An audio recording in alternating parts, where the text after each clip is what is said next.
Hey guys, it's 2026, which means new trends, but also I feel like the trend cycles always return and come back, so we shall see what trends will come back into focus for this year in 2026. It's a new year and we will see what fashion has in store for us. I'm super excited.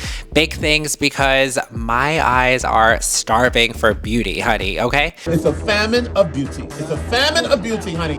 My eyes are starving for beauty. We want to be enthralled. We want to be inspired. We want to be captivated for this new year in fashion, and I'm ready for it. So this will be my video of what I think the new trends will be in 2026, what will stick around from 2025. We are going to be forecasting the trends, guys, so come along with me. We're fashion meteorologists. Raining everywhere. You guys should move to LA. It's really better weather. And we are going to see what new trends are going to be and what recycle trends are going to be in 2026. Are you ready for it, honey? Okay, so the color of the year, guys. So the color of the year, Pantone named the 2026 color of the year as Cloud Dancer. This is a shade of white that is, quote, billowing, balanced, white imbued with a feeling of serenity. And while we're in this age of technology, I think this shade of white brings a sense of reassurance and simplicity, which I feel like we need. We are glued to our phones, we're glued to social media, we are in a rat race, right? To do more, to create more, to make more money, to be the best we can. But with Cloud Dancer being the color of 2026, it almost feels like stop, reflect, and just kind of stay in the moment. I feel like white is very celestial, otherworldly. It is the good against the darkness of black, I guess, right? So with that chaos around the world, this color of white symbolizes hope, in my opinion. And we saw a lot of white moments, like in the Met Gala, we saw Diana Ross and her 18-foot long train, or Rosalia's Luxe album cover, not to mention her Zara contribution for the 50th anniversary celebrity collection, where she did the couch, all the way to this year where Mia Goth did Jonathan Anderson's Dior at the Critics' Choice, which was white. Lots of white in Jonathan Anderson's Dior Spring Summer 2026 runway. We saw Amanda Seyfried in Atelier Versace at the Golden Globes, which if we went with the Golden Globes, the color of the year would be black, because there was a lot of black, not a lot of white, but we're trend forecasting, guys. We saw Emma Stone, who was in a custom Calvin Klein collection at the AFI Awards, which was a few weeks ago, and she was in white. But white is the absence of color, so it's the absence of hate and tension and destruction, constriction. So white, I feel like, is peace. It's what we can use right now, and I feel like white will be a heavily used color in 2026. Another one of my trends I'm seeing for 2026 will be chunky is out and sleek is in. So the chunky sneakers are not going to be it this year. I feel like the chunky sneaker, like the Balenciaga sneaker, we all know and love, and some people hate it. Yeah. They won't be the moment this year in 2026. Even when Demna put out his sneak peek for his Gucci takes, now that he is the creative designer, I noticed that the Gucci sneakers were more minimalistic as far as the structure. They weren't big, they weren't ginormous, they weren't clunky or chunky, and I feel like that's what's going to be 2026's sneaker. It's gonna be sleeker. The sleeker sneakers will rule the streets and the runway. Nothing chunky, nothing platformy. We'll leave that in 2025. Yes, and also the summer shoe last year was that type of sleeker sneaker. It was the ballet sneaker, honestly. Everything feels more streamlined, more minimal for 2026. Just like the Nike Air Rift, the Puma Speed Cat, the Adidas Taekwondo, and of course the Bella Hadid approved Vivia will be a mainstay in 2026. You see it in the high-end shoes too, like Miu Miu has their New Balance collab. Prada has their own sleeker version. Givenchy has her take on the sleeker sneaker. So I feel like that's just the elevated shoe for 2026, and the kitten heel will be the heel of the moment. The Row, Dior, Prada, Miu Miu, Jimmy Choo, You know, they're all lower to the ground. They're 2 inches max. It's the 2026 moment is the kitten heel. Bella Hadid has always been seen as wearing that kitten heel. So if it's good enough for Bella, it's good enough for fashion. Another thing I feel like will be 2026 will be the polka dots. Polka dots, I feel like will be a major trend in 2026. We saw it in a lot of the 2026 runways last year.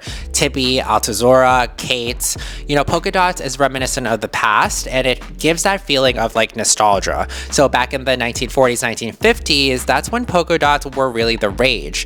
And with technology basically ruining our lives, I feel like we always want to go back to examples of nostalgia. And for example, Y2K, grunge, mod, like these are all moments that nostalgia. And I feel like that's what polka dots is going to give in 2026. It's timeless. You can dress it up. You can dress it down.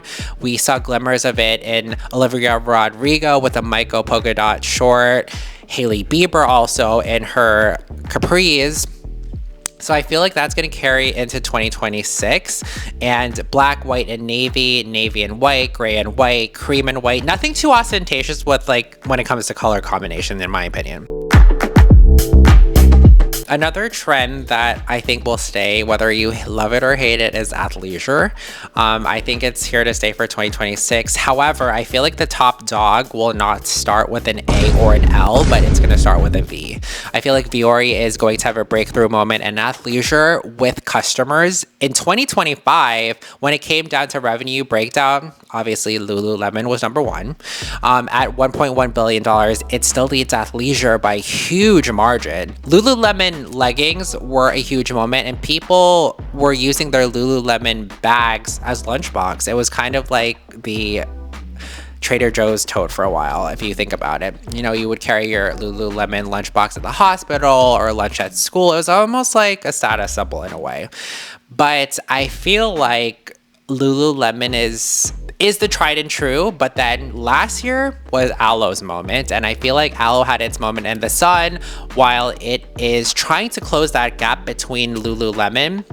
In September 2025, Aloe's revenue was only about $570 million, which is fantastic, but you know, there's still Lululemon's pulling the numbers in the billions, so it feels like unattainable to be taken over by Aloe. But Aloe has a strong, very strong social media presence. Aloe has a superior social media pull, and that is why it's doing so well. When you have Kendall Jenner being the face for the Aloe bags and the Aloe brand, like that's huge. And when, not to mention when you have the girls like Kaya Gerber and Amelia Gray at the Aloe gym working out and posting that, that's driving Aloe sales right there. That is like a type of press that you cannot generate.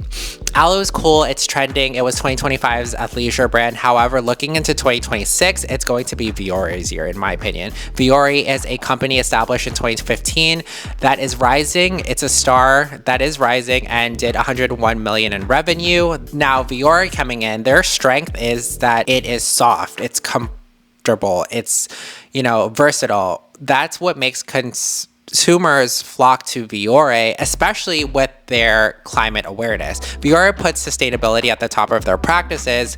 Vuori is climate neutral certified. It offsets 100% of their carbon footprint. They are transparent about their environmental practices, whereas we're not really sure about the other two. So I think Vuori is going to have a huge presence in 2026. Relax, don't do it. It's easier said than done, but with everything going around in the world, I feel like it is hard to relax. But I think in 2026, we're going to be relaxing with the Relax Fit jean. I think that the Relax Fit will be here to stay. I think the barrel trouser is here to stay. I think the boot cut, flare jeans, wide leg, you name it, just anything that's not like skinny jean. I saw that trend forecasters were forecasting the cigarette jean to come into play. So, but performative males who love the barrel trouser, the wide leg, you'll be happy to know that that's 2026. The craziest we will get is a straight leg. I feel like I don't see skinny jeans coming back in 2026, but we've seen in the runways in 2026 felt like Jonathan Anderson's Dior. Everything was very relaxed. nothing was skin tight. Chanel pre-fall 2026 was very relaxed. So that's my take. I feel like relaxed fit is here to stay. As far as the bags, micro bags and bags that are smaller will be solely evening wear, and the big bags will continue to rule. I think we saw this last year and it will carry through to this year in 2026. A bigger bag's more functional, it's more practical, and I feel like the oversized aesthetic is the moment right now, and that's the moment in 2026 is oversized. I feel like it all started with the Birkin. Last year we saw the very first Birkin, Jane Birkin's Birkin, sold at Sotheby's for a record $10 million and some change. And there has always been this mystifying, alluring aura about the Hermes Birkin. It's an enigmatic presence that will never fade away. You know, it's not just a bag, it's a Birkin. For a bag? It's not a bag.